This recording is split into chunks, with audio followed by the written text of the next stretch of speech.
Shoutout muna sa mga hindi nakakaramdam na crush siya ng crush niya. Bakit? baka naman manhid ka na, no? ang aga hugot naman yan. Pero ang pamamanhid, seryosong usapan po yan, ha? Oh, yes. Baka senyalis yan ng mas malalang sakit. At kay umaga, the doctor is in dito sa UH Clinic. Sasagutin po natin yung mga madalas po itanong frequently asked questions tungkol sa pamamanhid. At syempre mga kasama po natin ang Head for Section of Adult Neurology ng UPPGH, Dr. Maria Epifania Colliantes. Good morning po, Doc. Morning, Thank you Doc. so much. Good morning. Ayan. Doc, alam niyo na po nangyari siguro sa akin. Ako mismo, hanggang ngayon po nakakaramdam po ako ng pamamanhid. Pero pakipaliwanag po muna, no? Kasi sa akin, due to hemorrhagic stroke.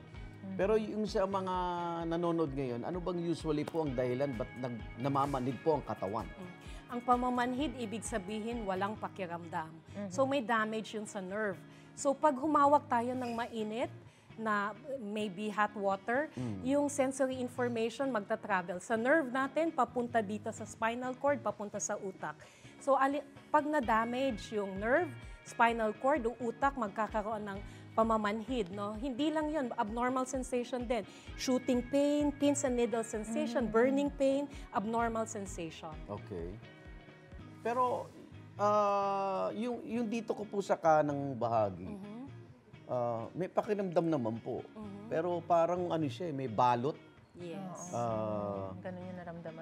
Yun po naramdaman ko, lumamig po habang nagmamaneho, bumigat, hanggang paa na po yun, wala na siyang pakiramdam. Itong right part. So, ibig sabihin, nagkulang na siya ng ano po? Ibig sabihin na damage yung sensory pathway na nandito sa utak. Di ba ho, na-stroke okay. kayo? Oo. So, 3 lugar ang pwedeng ma-damage. Nerve, dito lang sa dulo, spinal cord, tsaka brain. Yung sa'yo sa brain, sa left side ng brain, baliktad kasi.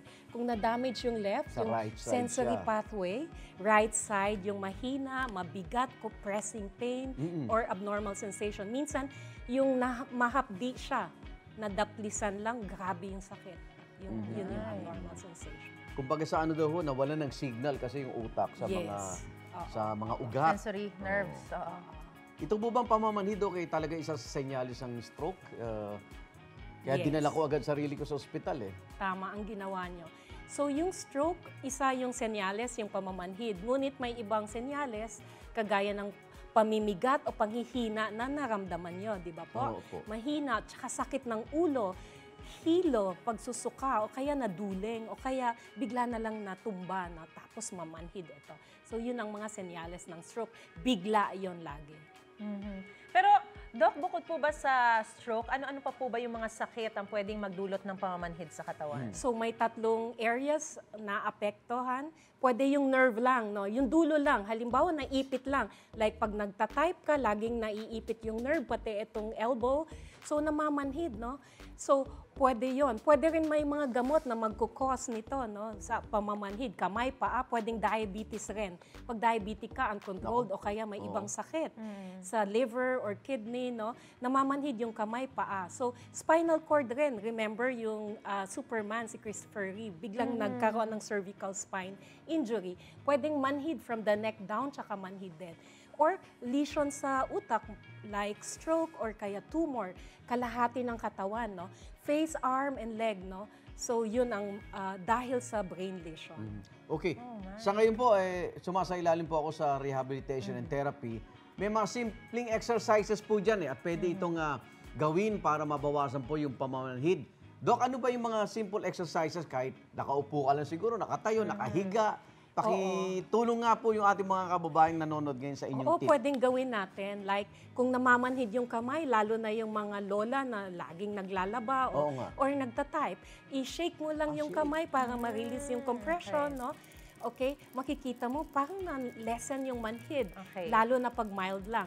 I-stretching mo, no? Kasi minsan yung elbow kakatingin sa cellphone or laptop mo, naipit sa elbow, i-stretching mo. Or stretch mo rin sa taas. Minsan dito sa axillary area, naipit, no? So, stretching lang, ganon. Minsan sa leeg din may manhid dahil naipit yung nerve dahil may problema sa spine. So, stretch mo lang up and down, no? Yan. Pero kung leg naman namamanhid, papakita natin, no? Yung ito, minsan may ipit na nerve sa likod, kaya manhid nga lahi din.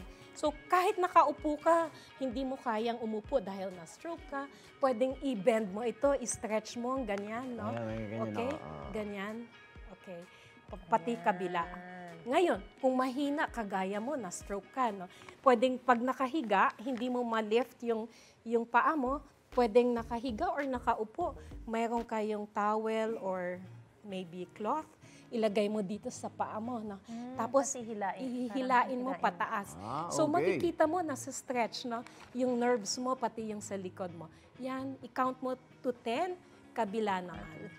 Yun yung mga simpleng exercises. But, Nako, syempre, sarap. maganda yung Bagay nagpapa-physical nun, therapy. diba? Oo. At yun nga, mahalaga, tama sinabi ni Doc, physical therapy.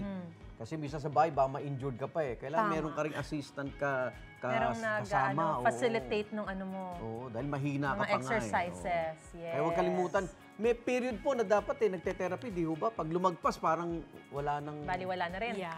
Pag na-stroke, within 6 months, yun ang maximal time of recovery. Kaya talagang sige-sige yung therapy within 6 months. Wag or isi-skip. 6 months. Wag i-skip. Kailangan masipag. Naku, thank you so much po, Thank Dr. you, Doc. Maria Epifania Colliantes. Siya po Head for Section of Adult Neurology ng UP PGH. Ayan, basta usaping kalusugan, kukonsultan nyo agad yan sa UH clinic natin. At ika nga Handa nating sagutin yung mga questions tama. nila, diba? Listen to your body. Listen to your body. Tama yan. Babalik po ang mag-exercise pa kami rito. Babalik po unang hirit.